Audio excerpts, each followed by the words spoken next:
All right, we'll go ahead and get started here. Thank you everyone for coming tonight. We are going to hear from Dr. Jordan Casey. This is part of our larger public lecture series, as I'm sure many of you know, and I'm glad to see some familiar faces and also some new ones tonight. I'm going to go over some basic information about the building really quick, and then we'll get started with our talk. First thing is that in case of an emergency, the closest exit is on this side. So all four of those doors do go directly outdoors. So in case of emergency, that's your closest exit. If you need to use the restroom at all during the talk, they are directly out that way. You can go through that front door, or you can sneak out the back and turn right and get to the restroom. There's also a water fountain out there. Without further ado, I'm going to hand the microphone over to our director, Dr. Ed Buskey, to introduce our speaker. Well, I don't think I need the microphone. I think you probably all hear me. But anyway, so great to see you all here. So we're the University of Texas Marine Science Institute. A lot of people don't really appreciate that we're part of the University of Texas at Austin. So we're one of a couple of organized research units within the University of Texas, but we're also the only department that is not in Austin. So the Department of Marine Science is located here, which makes a lot of sense. So we mainly have graduate students. We do have undergraduate students that come for our Semester by the Sea program. But anyway, and as you can see from the wonderful Patton Center and the Wetlands Education Center out there, one of our missions, as well as research, education, and outreach, is really a sort of public outreach. And so we're so glad to see you all here. It's really important that we make sure that our citizens understand some of the main issues related to marine science. So this is a really great place to do it. So tonight we're going to have one of our newest faculty members, Dr. Jordan Casey. And so the great thing about hiring some of these young, as we would say in Boston, wicked smart young people, is that they bring some of the newest technology and the newest ideas to apply to problems we've been working on for years.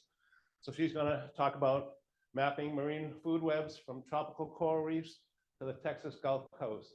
And she uses DNA, among other things, to help do that. So Jordan, you're going to use this one, or you have your own? All right, can everyone hear me? Excellent. Thank you, Dr. Buskey, for the introduction. Go ahead and get started. So I'm a marine ecologist, and I do a lot of my work on coral reefs. So I do a lot of work on scuba. I like to go diving, and I get to work in a lot of beautiful places like this beautiful island here. This is Lizard Island in Australia, and this is where I did my PhD work. And this is my workplace. So coral reefs are these beautiful, colorful, diverse places, lots of fishes, lots of corals. But before I start telling you about my scientific research on food webs, I want to first talk to you about food. This is really important to all of us, I think. And I particularly want to think about the scarcity of food and what that might mean to you. So as a lot of good Texans do, maybe you have a garden at home. Maybe you like to go hunting or fishing. That's real popular around here. This is my prized watermelon from my garden in 2021 that I harvested. I love going mushroom hunting. I like going foraging. This was when I was living in France. Great place to look for mushrooms. And this is me spearfishing in French Polynesia. So it's a fun activity. I bet, show of hands, a lot of fishermen and women in the audience. Yeah, it's a pretty popular activity. But at the end of the day, most of us, where do we get our food? Probably the H-E-B, right? We go to the supermarket. This is my weekly shop with my partner, the H-E-B Plus. I love the one in Flower Bluff. Stock up every week. Got all my cheeses and my grains, the things I can't harvest. So we really rely on getting these groceries and having access to food. But do any of y'all remember when this happened in the superstore or the supermarket? Yeah, so this was when the big freeze event happened and all the shelves were empty. There was no food left. That was pretty scary. I imagine a lot of us went to the grocery store and we were frustrated, we were angry. Where's our food? We expect people to have food on the shelves to feed us. But people were still lining up. And that's because they knew, even if it was a time of scarcity, there was still going to be food eventually restocked on those shelves. Eventually, we would have access to food, right? It might take a week or two, but it will reappear magically. The supply chain will work eventually, we hope. But what if it didn't? What if we waited 3 or 4 weeks? How long would you wait around and stay here? How long would you wait before you decided, I need to go somewhere else and look for food? So keep that in mind, because when I start thinking about coral reef food webs, fishes don't have the option of going and finding a supermarket and picking up their food. What they have available is on that reef, and if it's not there, they're out of luck. So keep that in mind. Scarcity is a big deal when it comes to food webs. All right, let's dig into my research. These are some of the research areas I've worked around the world. These are all of my research field sites. And you'll notice a lot of them are in this red band. This represents the tropics. So a lot of my work is in tropical areas, which is a lot of fun. I get to go to some cool places. I've been really lucky in that way. But before I begin my story underwater, we have to start above water, where I started my research. And that was on Española in the Galapagos Islands. This is a small island archipelago off the coast of Ecuador. And this is where I kind of got my first experience in research. It's a beautiful place. You might recognize some iconic species from the Galapagos Islands, like this frigate bird, albatrosses, marine iguanas that dive underwater and eat algae, sea lions that are on the shore. So really beautiful place. The poster child, the blue-footed booby, some of y'all might recognize. Maybe some of you have had the privilege of going there. But I was not studying blue-footed boobies. I was studying the ugly stepsister of blue-footed boobies. This is the Nazca booby, it's called, but I think it's beautiful personally. This is a really cool bird, and they engage in parental care. So I was monitoring a breeding colony of these boobies, and there were about 3,000 pairs on this island that we were looking at how many chicks they were producing and how they were doing over time. Unfortunately, though, that year it was a La Nina event. And so the birds didn't have a good year at all. What happened was, because they rotate parental care, like the dad will go for 2 days offshore, look for fish, look for squid, then come back and tag team with the mom. Mom goes out and goes fishing too. That keeps the parents fed, but that also keeps the chicks fed. But if there's no food, like in a La Nina year where the fishes stay deeper underwater and farther offshore, there aren't enough fish. So the parents take too long to return to the nest, and the other parent abandons the chick. When the parents both leave, the chick is vulnerable to parasitism. Crabs will eat it. There's a vampire finch on the island, which will peck the bird and drink its blood. So the chick dies. So it's really disturbing. And unfortunately, that year I watched 3,000 chicks die, except this one chick. It was our one survivor, named it Esperanza, which means hope in Spanish. But there wasn't much hope going around there. It wasn't so pretty. So I started thinking about food scarcity, and I didn't really understand everything that was happening underwater. So I decided I needed to start researching marine food webs and understanding what's happening with fishes. So I decided to move to the Great Barrier Reef in Australia, not actually in the Great Barrier Reef, on the coast by the Great Barrier Reef. And this is where I did my PhD work. So this is my first food web I created. So I wanted to explore the impact of fishing pressure on fishes and how that can trickle down and impact things like corals and algae. And after a very short time, I started realizing food webs are complicated. There's a lot going on out there. Coral reefs are incredibly diverse ecosystems, and it's hard to understand how everything fits together and interacts.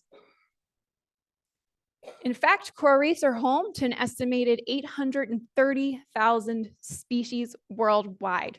That's an enormous number of critters, right? Now, how could that diversity possibly exist? Well, there are a lot of cryptic things that we never even see. We go around swimming on coral reefs and we don't even see them. So this is a tiny crab. It's on my fingertip. It's so tiny. There's a fish in that top right corner. It's called a triple fin. It's completely camouflaged. Can y'all see it? There's the eye. It's along there. It's completely camouflaged along into the algae. And then on the bottom, this is a spaghetti eel. It's only about 2 inches long. It's completely transparent, and it spends its entire life hiding in the sand. And if you go swimming on a reef, you're never going to see this fish or this eel. So I decided I wanted to try to piece together a more detailed food web. So I started working with a master's student. Her name is Chloe, and we decided to piece together 6 food webs around the world on different coral reefs. And we took advantage of people that did a lot of work digging through fish guts. So there were these big data sets on visual gut content metabarcoding.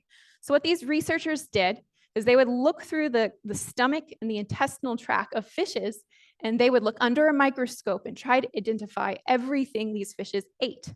And in that way, you can put together a food web. This is a very laborious task, and it smells horrible. So I'm very grateful to all those people that put in all of that work. And ultimately, we were looking at 615 species. So it was a lot of fishes that we were examining. And this is what the food webs look like. So these are network plots, is what they're called. And along the top, you see those black ticks. Those are the fish species, the predators. And the rainbow ticks along the bottom, these are the prey items. So they're pretty complex. And we started finding 2 main messages that were really coming up. Number 1, these fish species have really narrow dietary preferences. They're very picky eaters on the reefs. And number 2, because these fishes are picky eaters, coral reefs are really vulnerable to the consumer extinctions. When these fishes go extinct, that means that a specific pathway is lost in a coral reef food web. And that's a big problem. Every fish is important. Now, there were a few problems with this data set and these food webs. For instance, there was one researcher in New Caledonia that liked to call everything that looked like a worm simply worms. Now, if you know the taxonomic information about worms, you know they're incredibly diverse organisms. So just in these 6 photos here, there are 4 different phyla: Annelida, Nematoda, Platyhelminthes, and Nemertea. Now, that might not mean a lot. That might be like, well, they're all worms, right? Well, saying an annelid is the same thing as a nematode, these bottom 2 photos, is the same thing as saying a coral is the same thing as a fish, which we all know is not the case, right? This is very different things. So we weren't accounting for a lot of the diversity, because when you look inside these fish guts, a lot of things are very digested. It's hard to see what's going on in there. Inverts are just really, really tricky. They're tough to identify because they're so diverse. Now let's play a little game. So in this photo here, these are called sea squirts. They're squishy little organisms. They're clear, they filter water, and they're about 1 inch or 2 big. Now, do you think that a sea squirt is more closely related to an anemone, like where you find Nemo, or to a whale shark? All right, who votes anemone? Show of hands, anyone? Does anyone think whale shark? Everyone knows this is a trick question, right? It wasn't fair. Yeah, so they're actually more closely related to a whale shark. They're both in the phyla Chordata. So invertebrates are this incredibly diverse group of organisms, come in all shapes and sizes. And the problem we were having with identifying what was in these fish guts is because of this diversity and the lack of taxonomic expertise among researchers. So this is a plate that we deployed, a PVC plate that we deployed in Bali, Indonesia. And after 2 years, we came back and we looked at it. And a lot of things start settling, and they're mostly invertebrates, start settling on the plate. You can see there's a bunch of different colors and shapes and sizes. There's just this enormous diversity on these plates. It's really hundreds of species there, even if we can't immediately see that. And when you look at something like a sponge and try to ID it to species, it's really difficult. You might need years of training to get enough expertise to be able to put a name on that. Same thing with some of those worms. I think Nemertine worms, there are probably less than a dozen experts in the entire world that can ID them to species. So we lack the taxonomic expertise. So what do we do to surmount this challenge? What do we do if we don't know how to put names on these things? Well, I'm a proponent of taking a molecular approach to put identifications on these species. Specifically, I like using DNA. And DNA is basically the barcode of an organism. So when you go to the store, you get a carton of milk, there's this barcode on the side, and that codes only for that carton of milk. It's very specific. In the same way, DNA codes for a specific organism. So it's this series of amino acids like GAC, and that series codes specifically, for example, for this little crab. And people over time have started making reference databases with DNA. So we have all of these barcodes that have species names on them, and this is a great resource. So what does DNA barcoding look like? So someone collects, for instance, this little octopus. It's very tiny, this one. And then you take a little clip of its leg and you put it in this buffer. And then you can isolate the DNA from the tissue from that leg. And then you can put all of that DNA on a sequencing machine. And the sequencing machine spits out all these amino acids, these letters, and then we can go into our DNA barcode reference database, or we already know the ID of that species in this case, which is Octopus briareus. And by building all of these barcodes up and putting names on it, we've got a great tool. And that enables us then to perform DNA metabarcoding. And this is the mass amplification of DNA barcodes from samples containing a multitude of organisms. So in the same way with barcoding, where you take just one critter, in this case, you can take a lot of things and put it in the same tube. So for instance, you can take a sample from a gut content of a fish, a big homogenized lump of stuff, and then you can extract the DNA from it.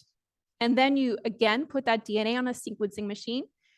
You separate the DNA into different categories, and you can identify which organisms are there. It's amazing, right?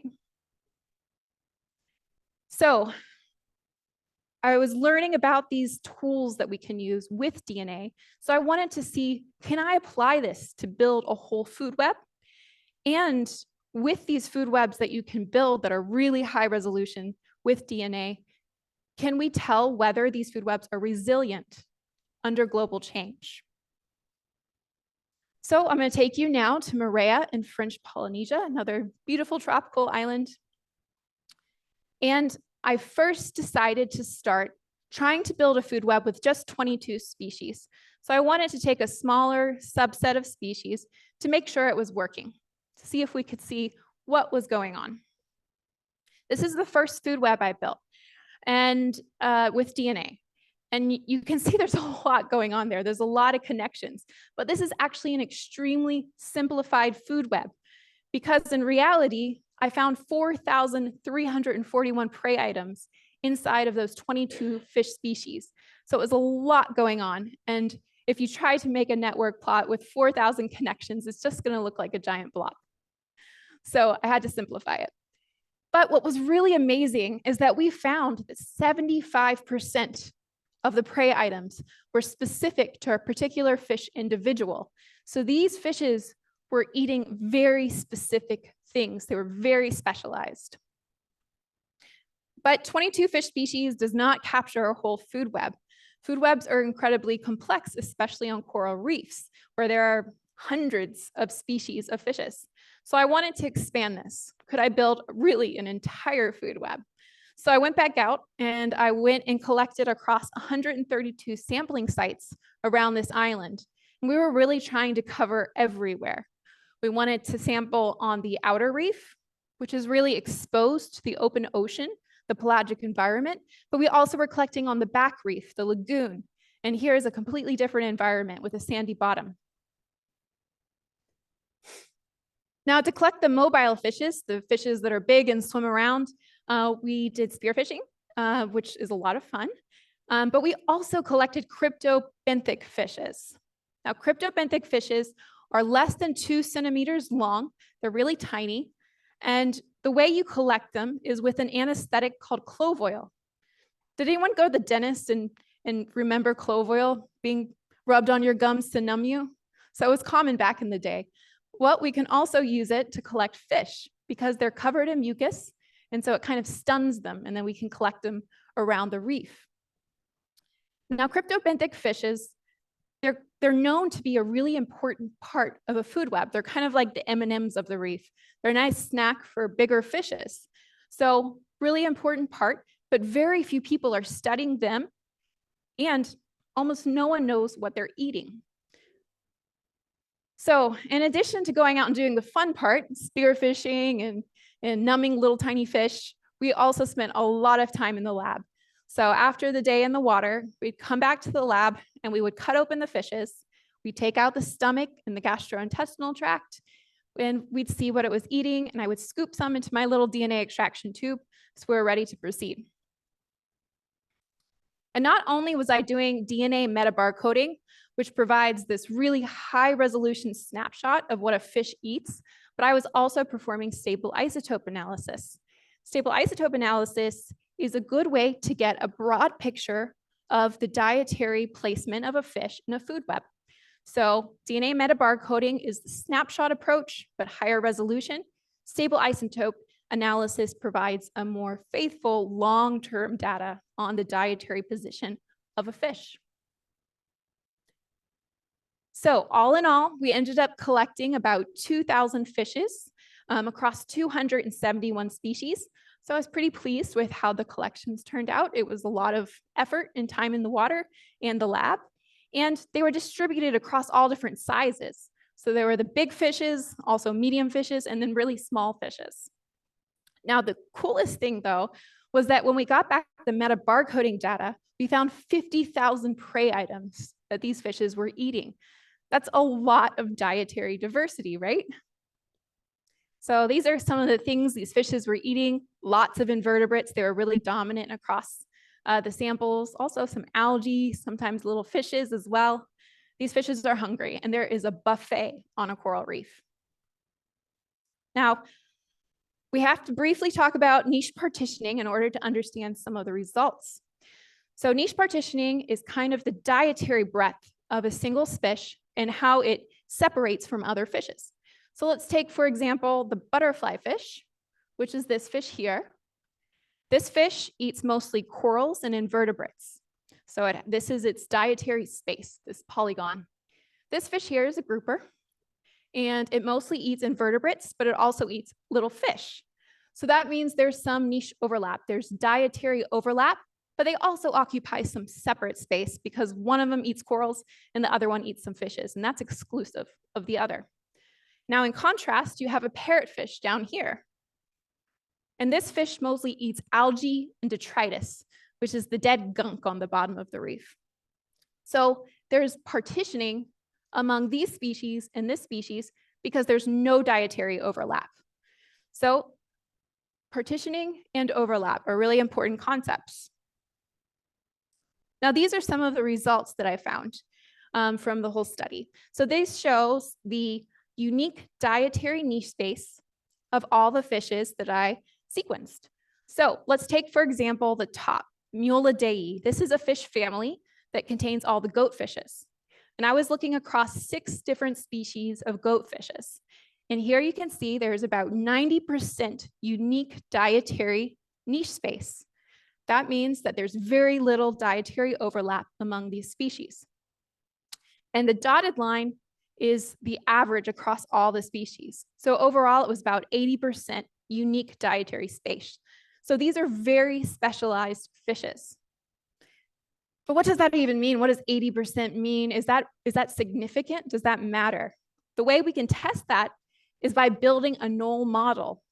So what a null model does is it randomizes a random fish's diet. So it's a fake mystery fish that just takes all the prey items that I sequenced and creates a pretend diet. And then we look at that compared to real data. And if those differ, that means that those diets matter. Those distinct niche spaces matter. So on this graph, I want you to focus on the yellow curve, oops, down here. And this is when prey items are defined to the level of species, which is often the case for metabarcoding data because we get really high resolution. And here, if you move to the right, that means there's more dietary overlap than expected by chance based on that random null model. But if you move to the left, there's more unique dietary space than expected by chance. So 90% more unique dietary space than expected by chance was the main finding.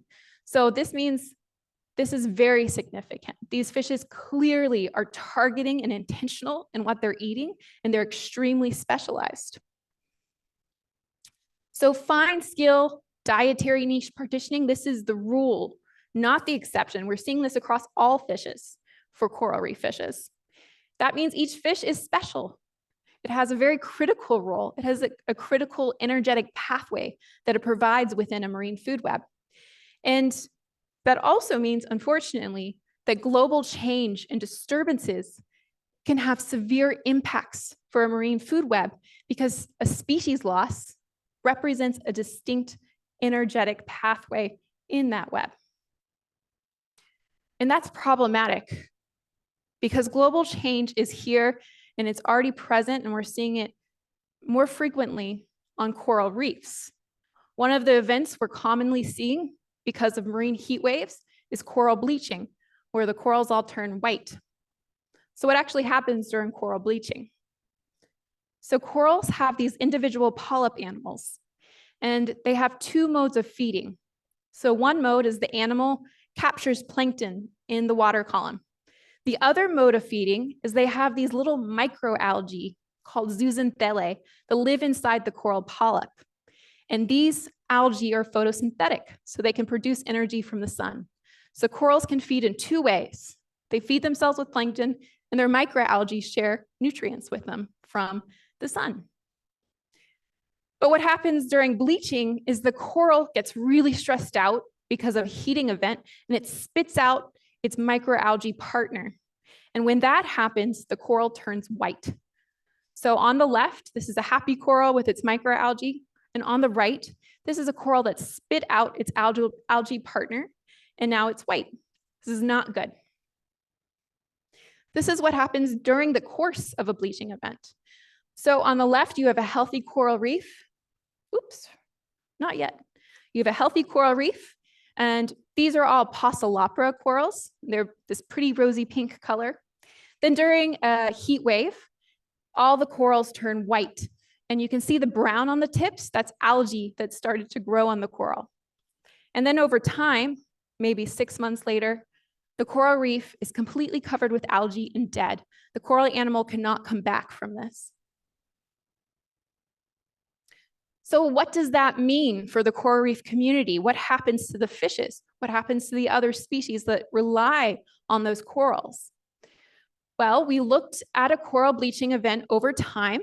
We started with a healthy reef in 2018. 2019 was a bleaching event, and we started monitoring it after a few months. So already some of the corals were dead.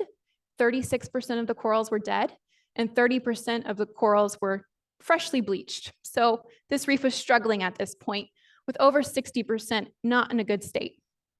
And then we came back in 2020, and then 40% of the corals were dead. But there was another bleaching event happening the next year. Another 8% of the corals were bleaching, which wasn't great.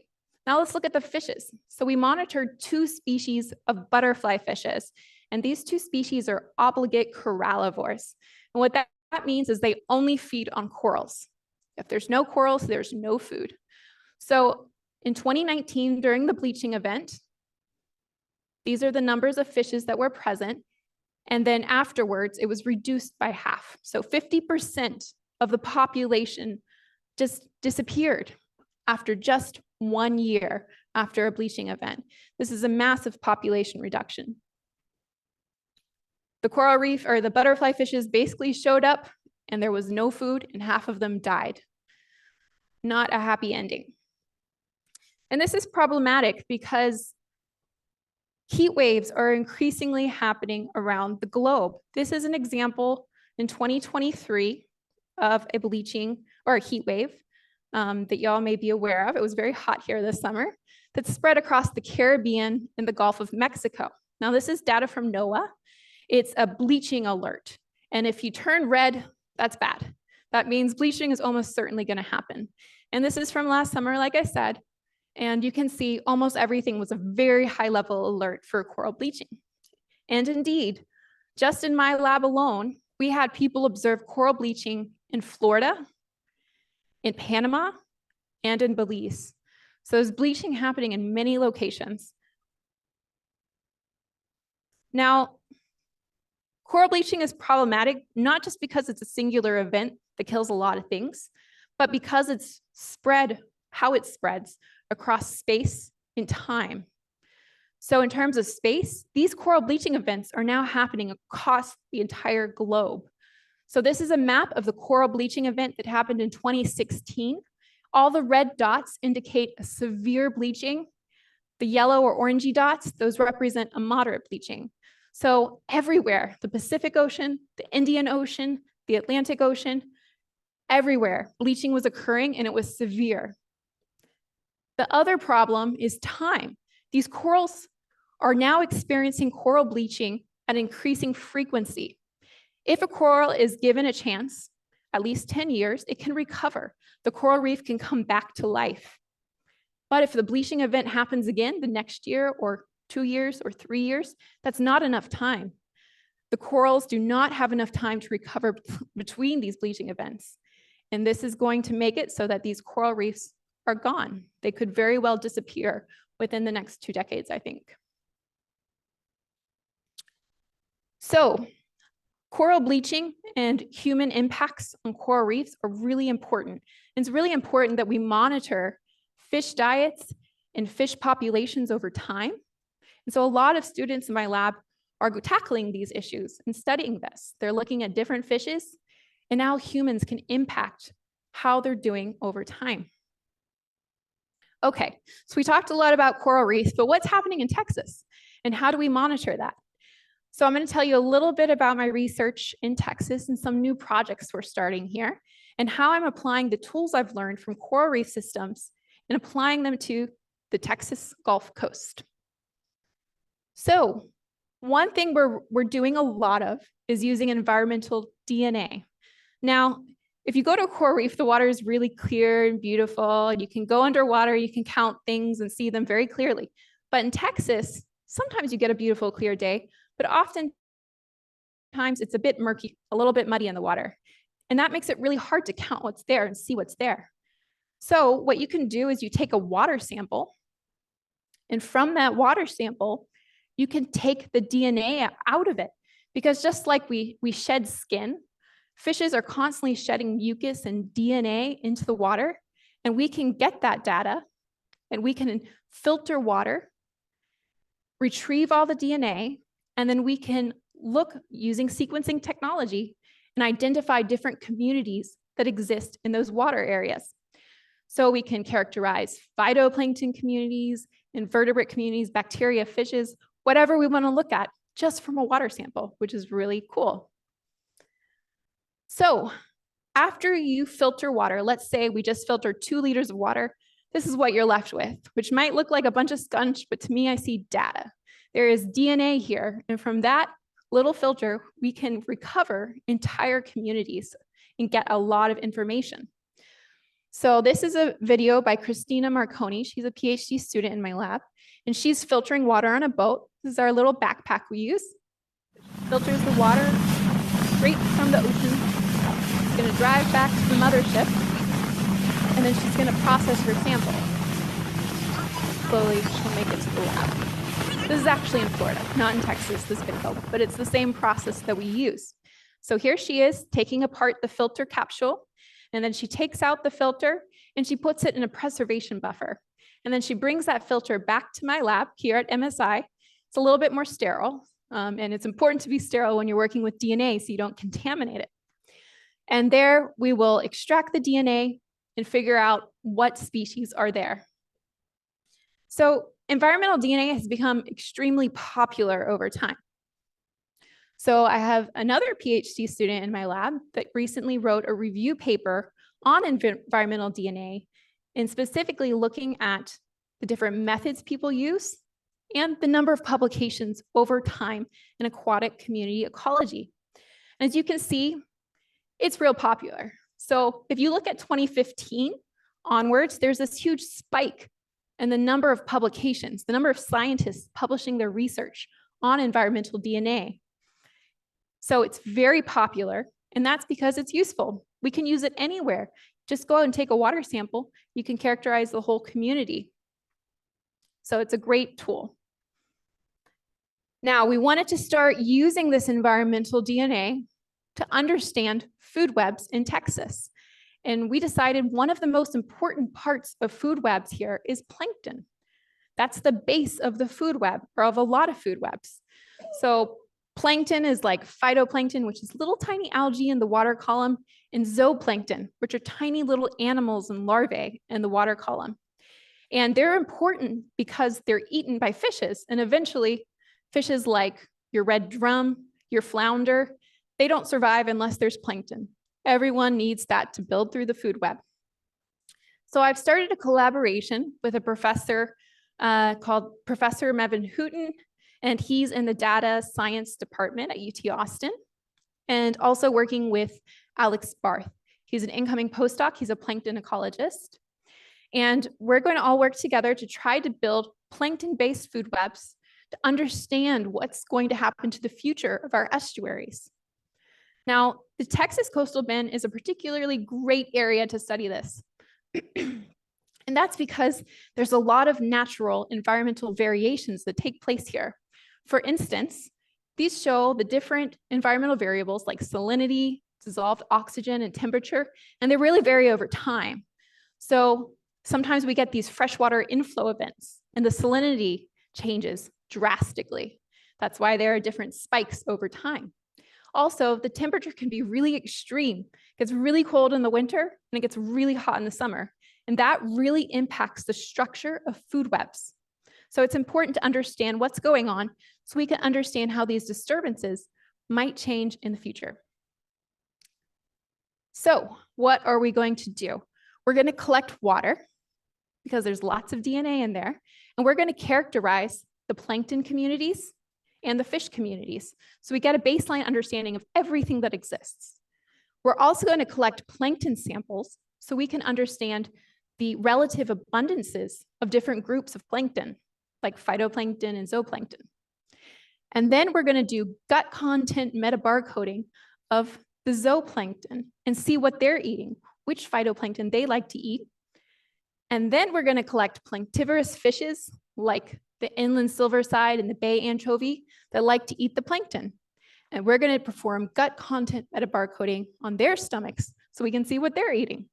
So ultimately, we're going to build this nice food web so we can understand what eats what on the Gulf Coast.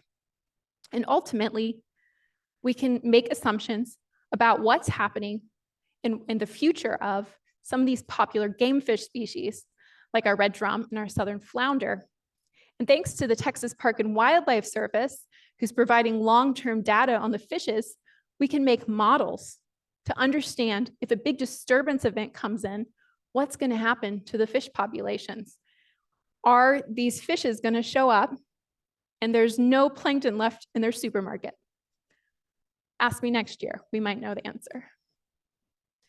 So I hope I've convinced you that we can use really the building blocks of life, DNA, to really understand how marine food webs are upheld and potentially their resilience in the future. So with that, I'd like to thank primarily my lab. Over the past 3 years, they've really been the driving force of a lot of research that goes on here. And also all of my other collaborators that have supported this research. Science is not conducted by just one person. All right, thank you very much, and I can take any questions.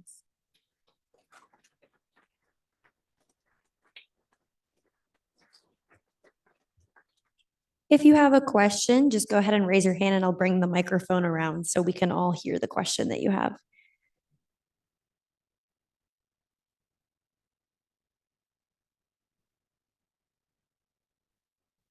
You must have been thorough. Can you restore one layer of the food chain? Where it's gone, can you restore? His question is, can you restore one layer of the food chain if it disappears? It depends on how severe the impacts are of a big event. For instance, with coral bleaching, if it does have 10 years to recover, it could naturally recover. And some people are actually trying to be more proactive about it. For instance, there's a lot of coral planting that people are doing on reefs. So they're trying to restore certain reefs and rebuilding what used to be there. Another thing that I know is a bit contentious is the oil rigs actually provide a lot of great habitat out here. So there's some debate about the impact versus the structure and the habitat that they provide. So there are ways to rebuild and to make habitats better places for different fishes or invertebrates.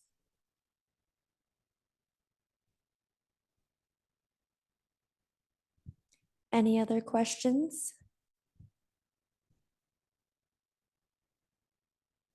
Are there any certain fish that are high risk period right now in this area? Certain fish that are high risk in this area.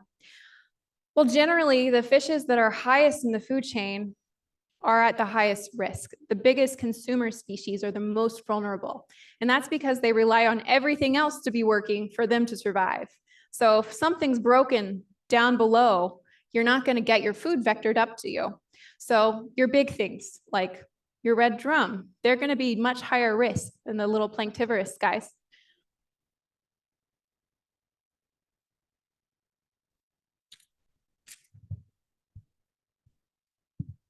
Are you far enough along in your Gulf research to make a guess as to the diet of the primary game fishes that we're all interested in now? Or is that something down the line you'll be able to address, or do you have an opinion now? Mm-hmm. So I have not yet figured that out, so that I can't say, but we actually do already know some information about the bigger fishes and what they eat. A lot of the fishes like flounder and red drum, they eat a mixture of little fishes and invertebrates, for example. So it's easier to get a handle on those bigger fishes than it is the little ones. So those are the ones I think we really need to examine more closely.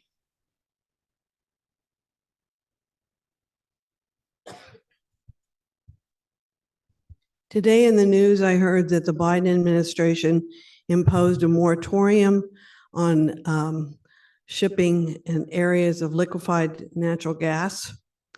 And they were waiting to conduct further ecological studies on the impact of those facilities. How long do you think that will take as a ballpark figure to be able to conduct those environmental studies while Europe freezes? Mm-hmm. So it's probably going to be an environmental risk assessment that needs to be conducted. It sounds like this is probably going to be a high priority. I don't know the exact timeline, but generally these things take some time because science is a long process. For instance, when I built these food webs, this is something I started collecting back in 2018, I think, and I'm still not done analyzing that data. Science takes time. So sometimes things are expedited when it's very relevant to the economy, for instance. So I hope they'll conduct that one quickly, but I'm not sure exactly the timeline.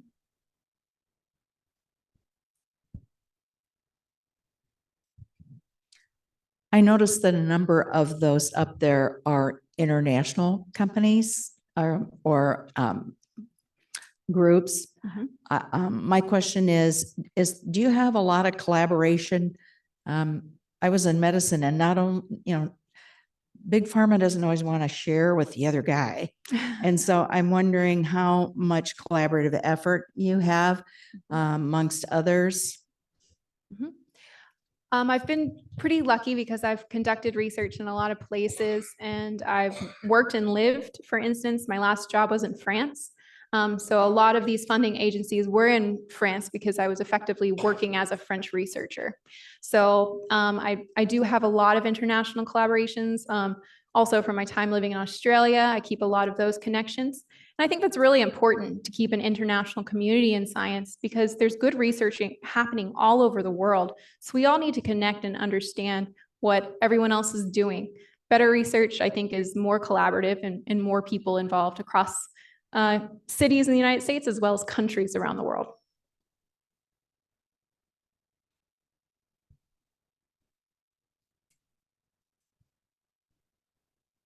Um, I'm from northern New York and we had zebra mussels come in. I know they make the water very clear.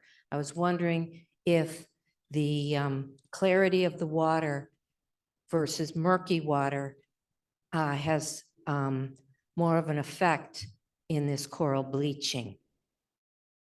If you have murkier water, is the coral reef safer?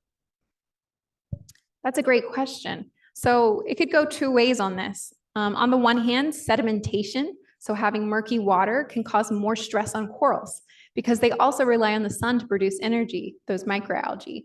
So that might cause enough stress that they're more vulnerable to bleaching.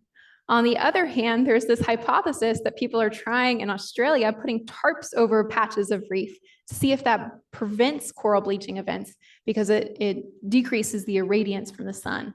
So it's up for debate, and I think it depends exactly what the circumstances are. I don't necessarily think the TARP idea is a good one. It's not really something we're able to do on a large scale.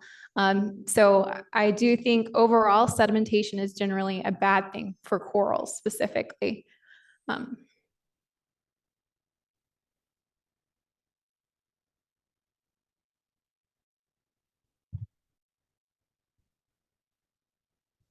When you filter water and you get like a whole group of different species in there, how do you split out the DNA to different, like zooplankton, phytoplankton, and so forth? And how do you relate that to getting back into the food chain to individual like species, like of course, your anchovy would eat mainly copepods. And then, but how do you go from say a filter with homogenize all that together, and how you tease out the DNA and know where that comes from? That's a great question. Yeah.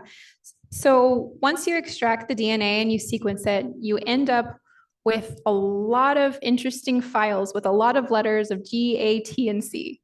And you got to make sense of that. So we use really big, powerful computers. We do supercomputing to cluster the sequences together that are very similar and then decide what's close enough to equal a species. So it searches those reference databases, those DNA reference databases, and it tries to find a match. So you need some big computers and you need to do what's called bioinformatic processing. So it's a lot of computer work, but it's basically matching between a database and your sequences.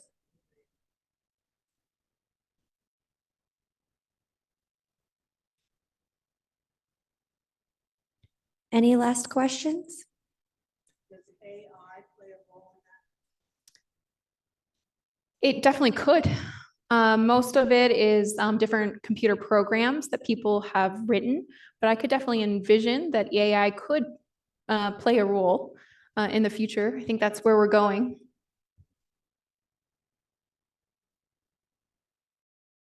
All right, let's give another round of applause for Dr. Jordan Casey.